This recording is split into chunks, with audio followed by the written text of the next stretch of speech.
Hi, hello, welcomes you all today presentation. ಎಲ್ಲರಿಗೂ ನಮಸ್ಕಾರ. ಈ ಒಂದು ಪ್ರೆಸೆಂಟೇಷನ್ ಎಲ್ಲರಿಗೂ ಸ್ವಾಗತ ಅಂತ ಬಯಸ್ತಾ ಇದ್ದೀನಿ. ಜೊತೆಗೆ ಇಂದಿನ ಸೆಷನ್ಸಲ್ಲಿ ಕಾಂಟ್ರಾಕ್ಟ್ ಕಾಸ್ಟಿಂಗನ್ನು ಡಿಸ್ಕಸ್ ಮಾಡಿದ್ವಿ. ಅದರಲ್ಲಿ ಆಲ್ಮೋಸ್ಟ್ ಥಿಯರಿ ಕ್ಲಾಸಸ್ಸನ್ನು 1ರಿಂದ 2 ಥಿಯರಿ ಕ್ಲಾಸ್, 3ನೇ ಕ್ಲಾಸ್ ಬಂದು ಕ್ಲಾಸ್ ನಂಬರ್ 3 ಫಾರ್ಮೆಟ್ ಬಗ್ಗೆ ಎಕ್ಸ್ಪ್ಲೇನ್ ಮಾಡಿದೆ. 4, 5, 6, 7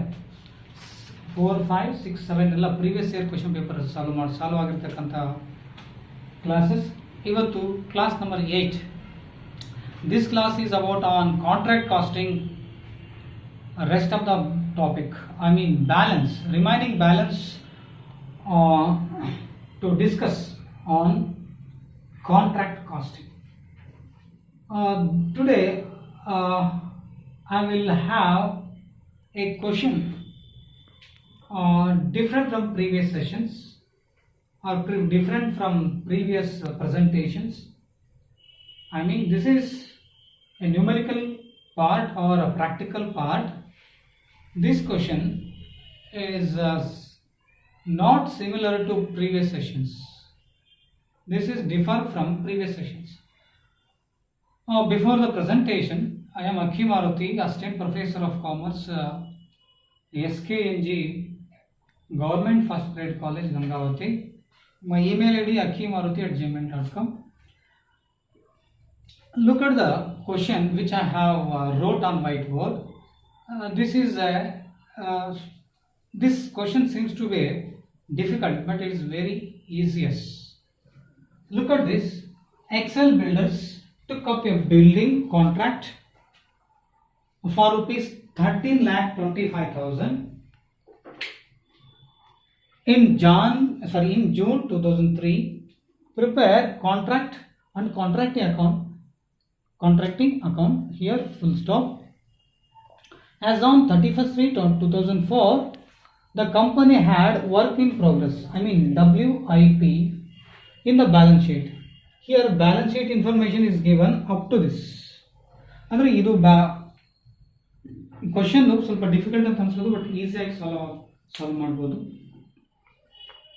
ಯಾವಾಗ ಬ್ಯಾಲೆನ್ಸ್ ಶೀಟಲ್ಲಿ ಇರ್ತಕ್ಕಂಥ asset side, this information up to 2 lakh, this is information took from balance sheet on the asset side. This is the balance sheet part on the asset side. Usually we would solve. We were solved in previous sessions regarding contract accounting and balance sheet. Usually you people found that this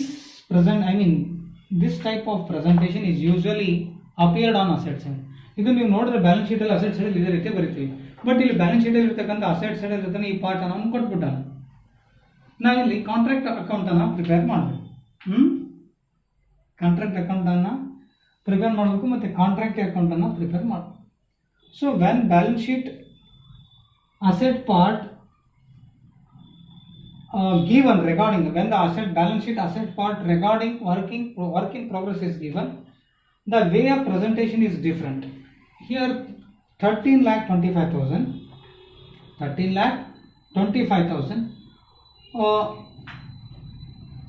contract price, but here how much contract price have been done, how much work have been done, how much of work have been done in rupees. Look at this. Here work certified is 8 lakh is given, but here work certified for the year 5,25,000.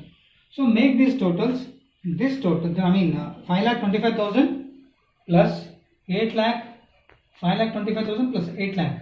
Total will be 13,25,000. Here work completed at the rate of 100%. Here work completed exactly 100%. 8 lakh plus 5,25,000 total 13,25,000 totally work have been done. 100% of work has been done. Okay, 13,25,000 contract price. ಇಲ್ಲಿ 13,20,000 ರೂಪಾಯಿ contract price ಇದೆ. But ಇಲ್ಲಿ ಎಷ್ಟು contract complete ಆಗಿದೆ, certified ಆಗಿದೆ ಅಂದರೆ 8 ಲಕ್ಷ. ಇಲ್ಲೊಂದು work in progress ಕೆಳಗಡೆ ವರ್ಕ್ ಸರ್ಟಿಫಿಕೇಟ್ 8 ಲಕ್ಷ ಇದೆ, ಇಲ್ಲೊಂದು ಇಯರ್ ಎಂಡಿಂಗ್ನಲ್ಲಿ 5,25,000 ರೂಪಾಯಿ ಇದೆ. ಎರಡನ್ನ ಟೋಟಲ್ ಮಾಡಿದ್ರೆ 13,25,000 ರೂಪಾಯಿ. 13,25,000 13,25,000 ಎರಡು ಸೇಮ್ ಬಂತು. ಅಂದರೆ ಇರೋ ಕಾಂಟ್ರಾಕ್ಟ್ ಪ್ರೈಸು ವರ್ಕ್ ಆಗಿರೋದು ಸೇಮ್ ಇದೆ. ಅಂದರೆ ಇನ್ಕಂಪ್ಲೀಟ್ ಇಲ್ಲ, ಇಲ್ಲಿ ಅಪೂರ್ಣವಾಗಿರ್ತಕ್ಕಂಥ ಕಾಂಟ್ರಾಕ್ಟ್ ಆಗಿಲ್ಲ, ಎಲ್ಲ ಪೂರ್ಣವಾಗಿರ್ತಕ್ಕಂಥ ಕಾಂಟ್ರಾಕ್ಟ್ ಇರೋದ್ರಿಂದ. ಸೊ ಈಗ ಇದಿಷ್ಟು ಐಟಮ್ ಇದನ್ನು ಬಿಟ್ಟು ಕೆಳಗಡೆ ಇರ್ತಕ್ಕಂಥ ಪಾರ್ಟ್ ನೋಡಬೇಕು. ಇದನ್ನು ಎಕ್ಸ್ಪ್ಲೇನ್ ಮಾಡ್ತೀನಿ. ಜೊತೆಗೆ ಈ ವರ್ಕ್ ಸರ್ಟಿಫೈಡ್ ಮಾತ್ರ ಕಾಂಟ್ರಾಕ್ಟ್ ಅಕೌಂಟ್ ನಮಗೆ ಕ್ರೆಡಿಟ್ ಸೈಡಲ್ಲಿ ಆಗಬೇಕು. ವರ್ಕ್ ಅನ್ಸರ್ಟಿಫೈಡನ್ನು ತೋರಿಸಲಿಕ್ಕೆ ಬರುವುದಿಲ್ಲ. Work uncertified do not disclose on the credit side of contract account, under the head like work in progress. Okay, next contractee 8 lakh and 5,20,000 total work certified. So here total work in progress is 8,50,000. So here work uncertified is 8 lakh. This 50,000 recovered from or unabsorbed or write off from or recovered from or completed from work in progress. ಇಲ್ಲಿರ್ತಕ್ಕಂಥ this work uncertified amount has been recovered out of 5,25,000. Out of 5,25,000. Okay, Next, contracting account 6,40,000 for cash received. This amount is to be shown on the credit side of contracting account. Okay, then what about 50,000 means 50,000 is work uncertified amount has been recovered from or overcome from at the end of the year work certified for the year 5,25,000. ಅಂದರೆ ಇಲ್ಲಿ 50,000 ರೂಪಾಯಿ work ಆಗದೆ ಇರೋದಿದೆ. ಇದು ಯಾವುದ್ರಲ್ಲಿ recovery ಆಗಿದೆ ಅಂತ ಹೇಳಿದ್ರೆ ಈ ಟೋಟಲ್ 8,50,000 ಮತ್ತು ಪ್ರಾಫಿಟ್ ಇನ್ ರಿಸರ್ವ್. ಸೊ ಈ ಐಟಮ್ಸನ್ನು ನಾವು ಕಾಂಟ್ರಾಕ್ಟ್ ಅಕೌಂಟ್ನಾಗ ಡೆಬಿಟ್ ಸೈಡಲ್ಲಿ to balance brought down 8,50,000 as usual ಹಾಗೆ ತೊಗೋಬೇಕು. ನೆಕ್ಸ್ಟ್ ಇದರಲ್ಲಿ ಈ 6,40,000 ಕಾಂಟ್ರಾಕ್ಟ್ ಅಕೌಂಟ್ನಾಗ ಬೈ ಬ್ಯಾಲೆನ್ಸ್ ಬ್ರಾಟ್ ಡೌನ್ ಮಾಡಬೇಕು. ಇಲ್ಲಿ ನಮಗೆ ಕ್ವಶನ್ ಬರೋದು ಏನು ಅಂದರೆ ಈ 50,000 ರೂಪಾಯಿ ಎಲ್ಲಿ ಹೋಯಿತು, ಈ ವರ್ಕ್ ಅನ್ಸರ್ಟಿಫೈಡ್ ಎಲ್ಲಿ ಹೋಯಿತು ಅಂತ ಹೇಳಿದ್ರೆ ಈ ವರ್ಕ್ ಅನ್ಸರ್ಟಿಫೈಡ್ ಲಾಸ್ಟ್ ಇಯರ್ದು ವರ್ಕ್ ಸರ್ಟಿಫೈಡ್ ಆಗಿದೆ. ಇದು 2004ಗೆ ಸಂಬಂಧಪಟ್ಟಂಗೆ 2004ಕ್ಕೆ ಸಂಬಂಧಪಟ್ಟಂಗೆ 2014 this as on 2004 as on 31/3/2004 the balances, these are balances. 2 lakh is balance took from 2 lakh balance took from 2004, but here below the transactions took for the year 2004 and 5. This is up to 2004, but it is extension for 2005.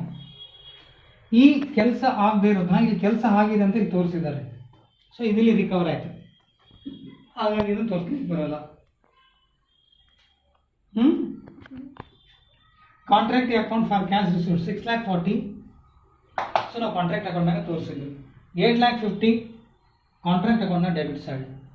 Profit in reserve 8,50,000 8,50,000 10,000 minus ಮಾಡಬೇಕು, ಅದನ್ನು ಇಲ್ಲಿ minus ಆಗಿದೆ. So ಉಳಿಯೋದು 6,40,000.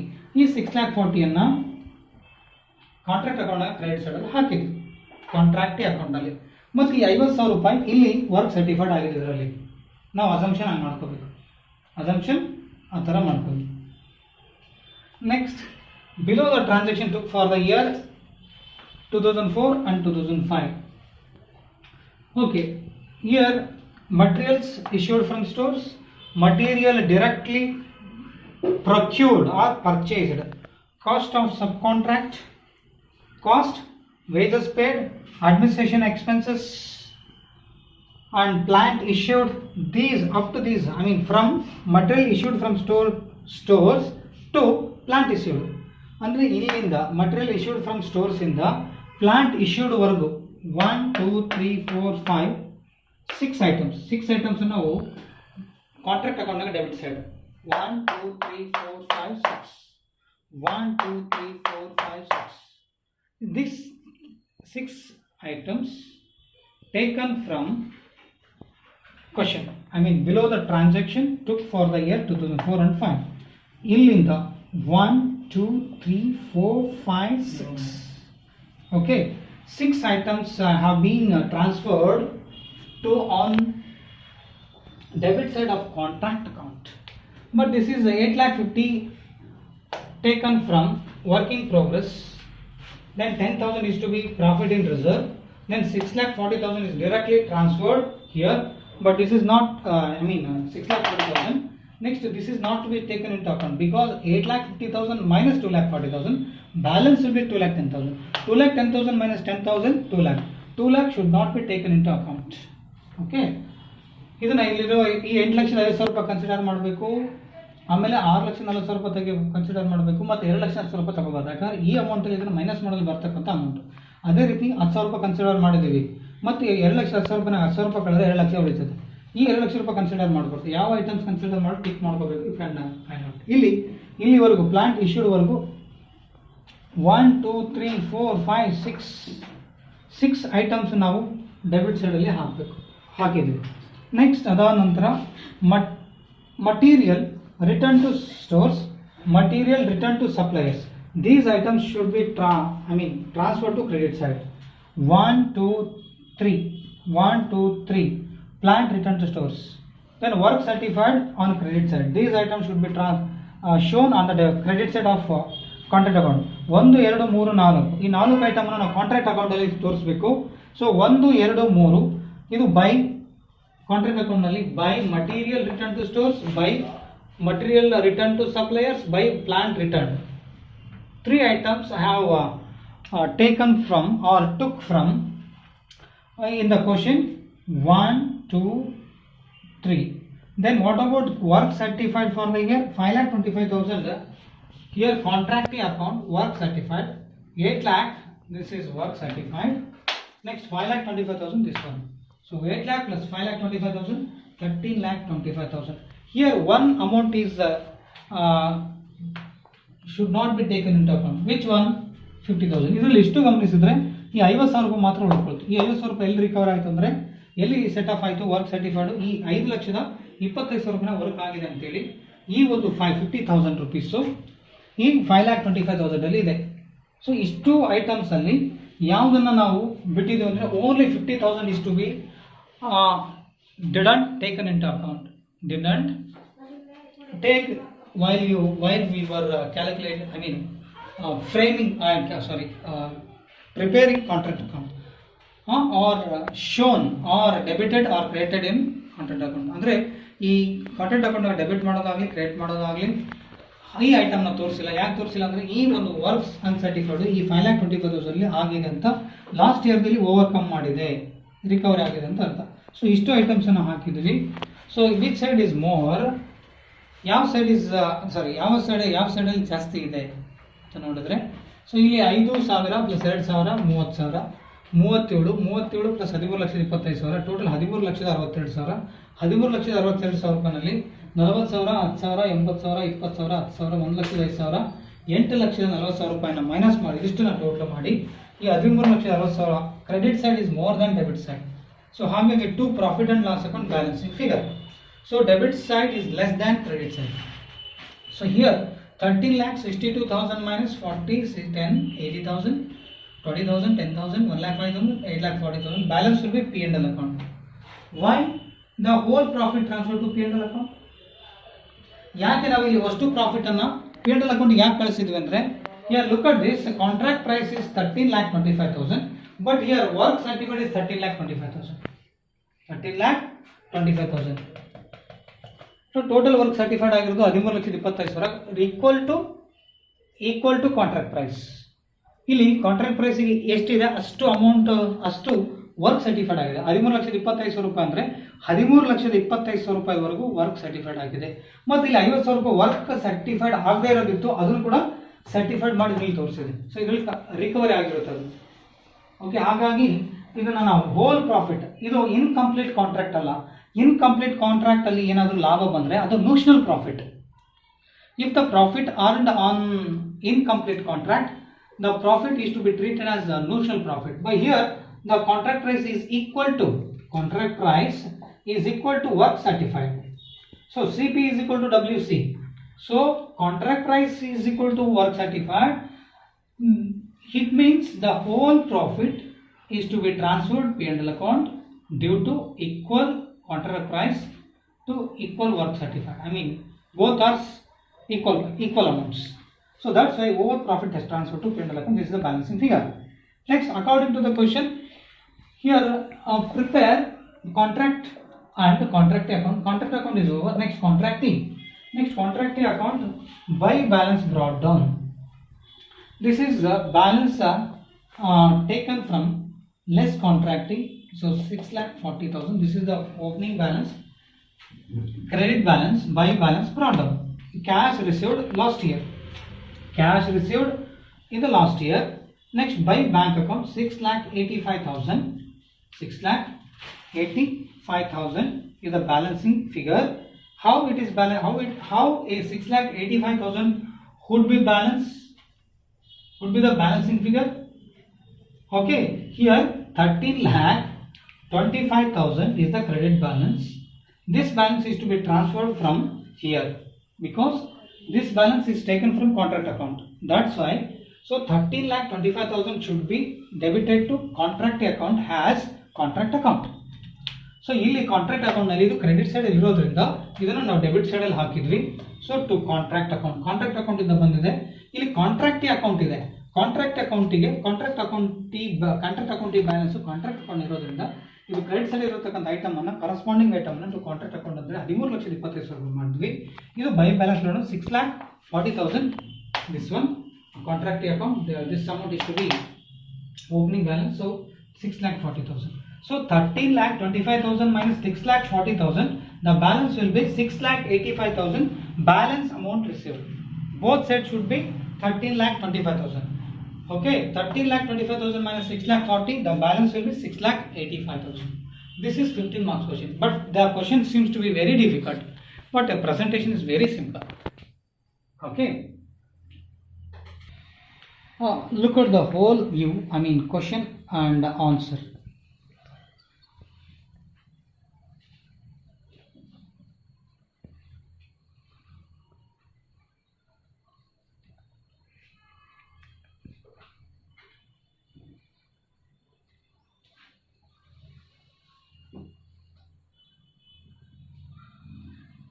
Okay, I will give you one question for your self test. I will give you homework.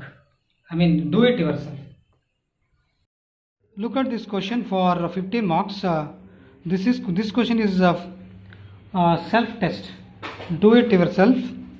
Hindustan Construction Limited, Company Limited have taken a contract in 1992. The value of contract is rupees 6 lakh. This is contract price is 6 lakh. They began the work on 1st January. Okay, ಇದು 15 ಮಾರ್ಕ್ಸಿನ question. ಇದನ್ನು ನೋಡೋಣ. ಇದು ನಿಮ್ಮ self test, ನೀವೇ ಮಾಡಿ ಮನೆಯಲ್ಲಿ. So ನಿಮಗೆ ಇಲ್ಲಿ ಕೆಳಗಡೆ ಕೂಡ ಆನ್ಸರ್ ಇದೆ, ಪೂರ್ತಿ ಎಕ್ಸ್ಪ್ಲೇನ್ ಮಾಡಿದ್ಮೇಲೆ ನೀವು ಮನೆಯಲ್ಲಿ ಟ್ರೈ ಮಾಡಿರಿ.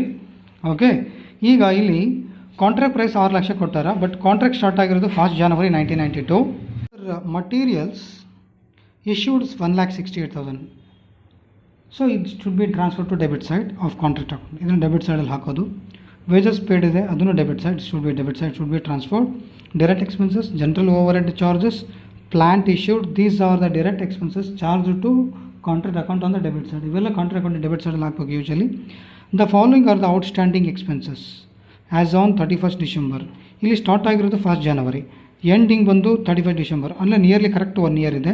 So wages 1,400, ee wages paid 1,70,000 ಗೆ had back. 1,70,000 plus 1,400 for outstanding. Direct expense 600 is given. Here 4,000 direct expense is given.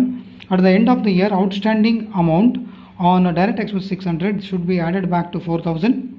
ಈ 600 ರೂಪಾಯಿ 400 ರೂಪಾಯಿಗೆ ಆ್ಯಡ್ ಮಾಡಬೇಕು. ವರ್ಷದ ಮಧ್ಯದಲ್ಲಿ material 500 rupees. During the year, material of rupees 500 were returned to the stores and materials worth rupees 1,500 were at the site on 31st of 1992. This question is arised VSKB 2013. ಈ question Vijay Krishnadevaraya university 2013 ಹಳೆಯದು question ಪೇಪರಿಗೆ ಬಂದಿದೆ. ಇರಲಿ, ಇದು solve ಮಾಡೋಣ. Okay, look at this. Here 500 is to be shown on the credit side. 500 ಅನ್ನು ನಾವು contract ಅಕೌಂಟ್ನ credit side ತೋರಿಸ್ಬೇಕಿದ್ದು returns. Next materials at site ಬಂದು 31/12/1992ಗೆ 1500 ಇದೆ. 1500 should be shown on the credit side of contract account. Next rupees 3 lakh were received from contractee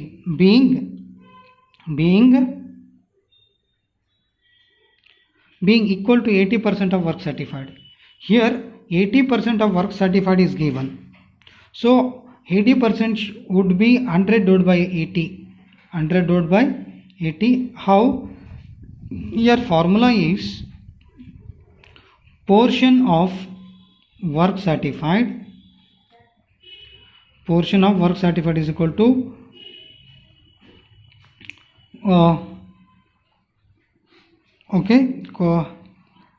portion of work certified is equal to contract price divided by percentage of work certified.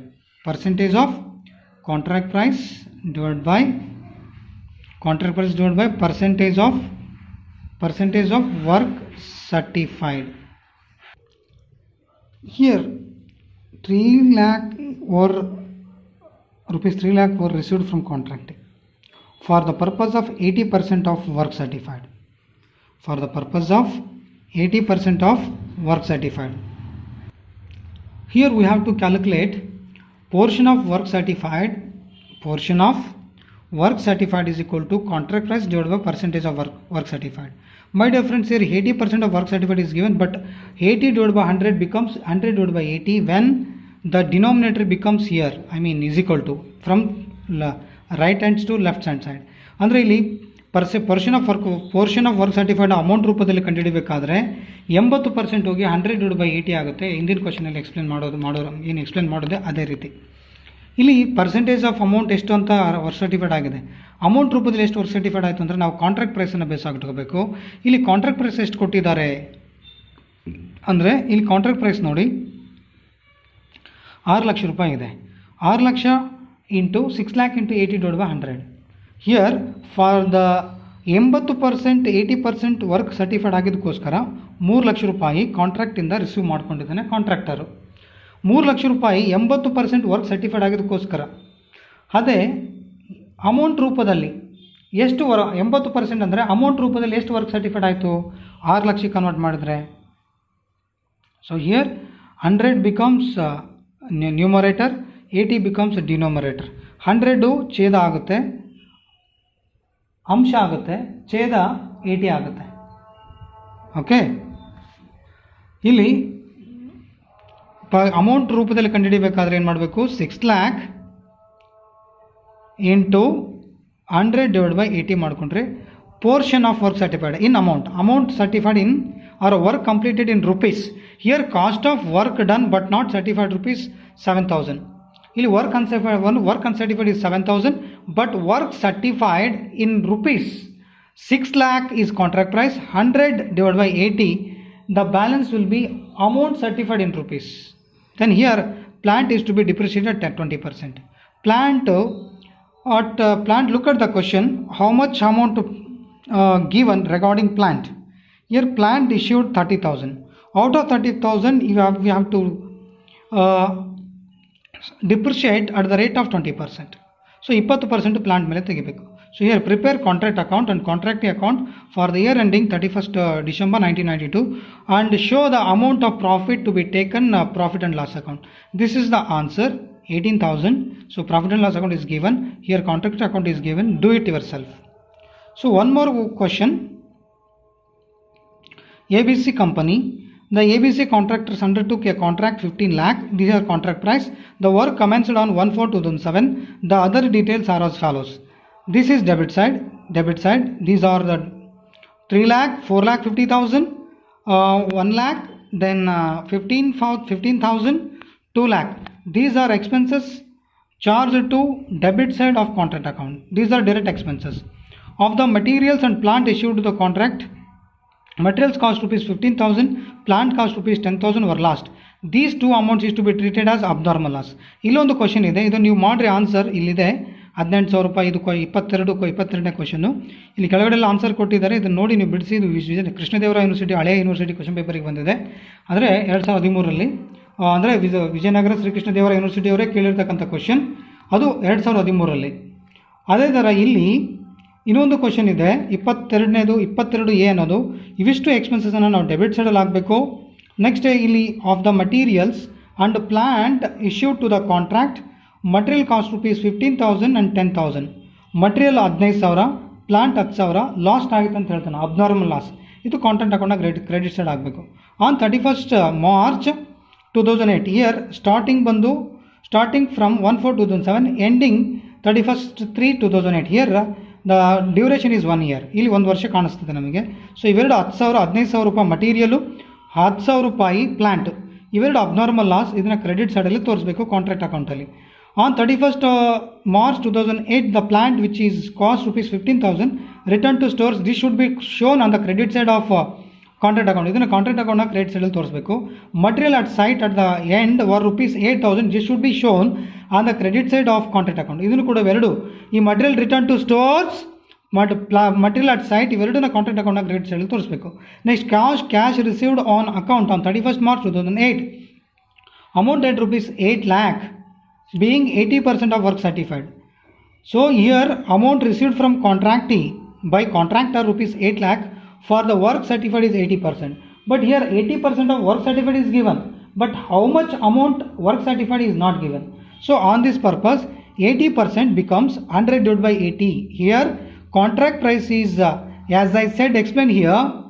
ಇಲ್ಲಿ explain ಮಾಡಿದಾಗೆ portion of work certified is equal to contract price divide by percentage of work certified ಮಾಡಿದ್ರೆ, ಇಲ್ಲಿ contract price 15 lakh ಇದೆ, percentage of work certified 80 divided by 100 ಇದೆ. 80 divided by 100 ಈ ಕಡೆ ಎಡಬಡಿ left side ತೊಗೊಂಡಾಗ 80 divided by 100 ಹೋಗಿ 100 divided by 80 ಆಗುತ್ತೆ. 100 divided by 80 into 15 lakh ಮಾಡಿದ್ರೆ ವರ್ಕ್ ಸರ್ಟಿಫೈಡ್ ಇನ್ ಅಮೌಂಟ್ ರೂಪದಲ್ಲಿ ಬರುತ್ತೆ. ವರ್ಕ್ ಸರ್ಟಿಫೈಡ್ ಇನ್ ರುಪೀಸ್ ರೂಪದಲ್ಲಿ, ಅಂದರೆ ವರ್ಕ್ ಸರ್ಟಿಫೈಡು ಅಮೌಂಟ್ ರೂಪದಲ್ಲಿ ಎಷ್ಟು ಅಂತ ನಮಗೆ ಗೊತ್ತಿಲ್ಲ. 80% ಅಂತ ಹೇಳೋಣ. 80% ವರ್ಕ್ ಸರ್ಟಿಫೈಡ್ ಆಗಿದ್ದಕ್ಕೋಸ್ಕರ ಅಮೌಂಟು 8 ಲಕ್ಷ ರೂಪಾಯಿ. ಇದು ಕಾಂಟ್ರಾಕ್ಟಿಯಿಂದ ಕಾಂಟ್ರಾಕ್ಟ್ ರಿಸೀವ್ ಮಾಡೋಣ. ಇದು 8 ಲ್ಯಾಕು ಎಲ್ಲಿ ತೋರಿಸಲಿಕ್ಕೆ ಬರಲ್ಲ ಕಾಂಟ್ರಾಕ್ಟ್ ಅಕೌಂಟ್ನಾಗೆ. ಇಲ್ಲಿನೂ ಅಷ್ಟೇ, ಈ ಕ್ವಶನಲ್ಲಿ ಕೂಡ ಅಷ್ಟೇ, ಈ 3 ಲ್ಯಾಕನ್ನು ನಾವು ಕಾಂಟ್ರಾಕ್ಟ್ ಅಕೌಂಟ್ನಲ್ಲಿ ತೋರಿಸಲಿಕ್ಕೆ ಬರಲ್ಲ. ಇದು ಯಾವಾಗ ತೋರಿಸ್ಬೋದು? 100% ವರ್ಕ್ ಸರ್ಟಿಫೈಡ್ ಆದಾಗ ಮಾತ್ರ ಕ್ರೆಡಿಟ್ ಸೈಡಲ್ಲಿನ ತೋರಿಸ್ಬೋದು ಕಾಂಟ್ರಾಕ್ಟ್ ಅಕೌಂಟ್ನಾಗ ಬೈ ಕಾಂಟ್ರಾಕ್ಟಿ ಅಂತ. Work done but not certified, ಇದು credit side. It should be shown on credit side under work in progress. Work in progress ಕೆಳಗಡೆ ವರ್ಕ್ ಸರ್ಟಿಫೈಡ್ ಮತ್ತು ವರ್ಕ್ ಅನ್ಸರ್ಟಿಫೈಡ್ ಎರಡನ್ನೂ ತೋರಿಸಬೇಕು. Charge depreciation on plant at 10%. Here plant purchased 1 lakh. Here out of 1 lakh plant cost 10,000 is should be deducted. Then on 31st March 2008 the plant which was cost 15,000, this should be deducted. 10,000 plus 15,000 both amount ಅಂದರೆ 10,000 ಮತ್ತು 15,000 ಎರಡು ಅಮೌಂಟನ್ನು ನಾವು plant purchase 1 lakh ರೂಪಾಯಿದಲ್ಲಿ ಕಳೆದು ಅದ್ರ ಮೇಲೆ ಬರ್ತಕ್ಕಂಥ ಮೊತ್ತ remaining balance out of 1 lakh minus 15,000 minus 10,000, the balance will be something rupees 10 plus 25 10 plus 15 25,000 1 lakh minus 25,000 75,000 is book returned on value. Out of 75,000 10% is to be allowed.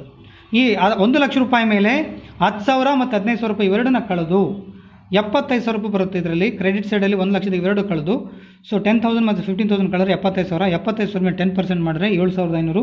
75,000ದಾಗ 7,500 ರೂಪಾಯಿ ಕಳೆದ್ರೆ ಬರೋ ಅಮೌಂಟು ಔಟ್ರ್ ಕಾಲಮ್ನಲ್ಲಿ ಹಾಕಬೇಕು. So here prepare the contract account and show the figures appears in the balance sheet. ಅಂದರೆ contract account ಹಾಕಿ balance ಶೀಟಲ್ಲಿ ಏನೇನು ಐಟಮ್ಸನ್ನು ನಾವು ತೋರಿಸ್ಬೋದು ಅಷ್ಟು ಐಟಮ್ಸನ್ನು balance ಶೀಟಲ್ಲಿ ತೋರಿಸ್ಬೋದು. ಇದನ್ನು question ಪೇಪರಿಗೆ ಇದನ್ನು ನೀವು ಮಾಡಿ. ಇಲ್ಲಿ ನೋಷನಲ್ ಪ್ರಾಫಿಟ್ 1,19,000 ಬಂದಿದೆ. Do it your cells. I have explained 2 questions for test your knowledge. Do it yourself. If you are unable to get answer, please mail me. I will give you hints regarding the questions. I mean what I have explained 2 questions. Indian question ಏನು explain ಮಾಡಿದೆ. So 2 question explain ಮಾಡಿದ್ದೆ. ಅದರಲ್ಲಿ ಏನಾದರೂ ನಿಮಗೆ amount ಕೆಳಗಡೆ ಕೂಡ answer ಇದೆ. 2 answers explain ಮಾಡಿದ್ವಿ. ಎಕ್ಸ್ಪ್ಲೇನ್ ಮಾಡಿದ ಪ್ರಕಾರ ನೀವು ಸಾಲ್ವ್ ಮಾಡಿದ್ರೆ ಆನ್ಸರ್ ಬಂದೇ ಬರುತ್ತೆ. 2ನೇ ಕ್ವಶನ್ ಬಂದು ಬ್ಯಾಲೆನ್ಸ್ ಶೀಟಲ್ಲಿ ಯಾವ ಐಟಮ್ಸ್ ನಾವು ತೋರಿಸ್ಬೋದು ಅನ್ನೋದನ್ನು ನಿಮಗೆ ಬ್ಯಾಲೆನ್ಸ್ ಶೀಟಲ್ಲಿ ಅಸೆಟ್ಸಲ್ಲಿ ಯಾವ ಐಟಮ್ಸ್ ಬರ್ತಾವೆ, ಲೈಬಿಲಿಟೀಸಲ್ಲಿ ಯಾವ ಐಟಮ್ಸ್ ಬರ್ತಾವೆ ಅನ್ನೋದು ತೋರಿಸಿದ್ರೆ ಸಾಕು. So thank you your kind attention. Good bye and good luck.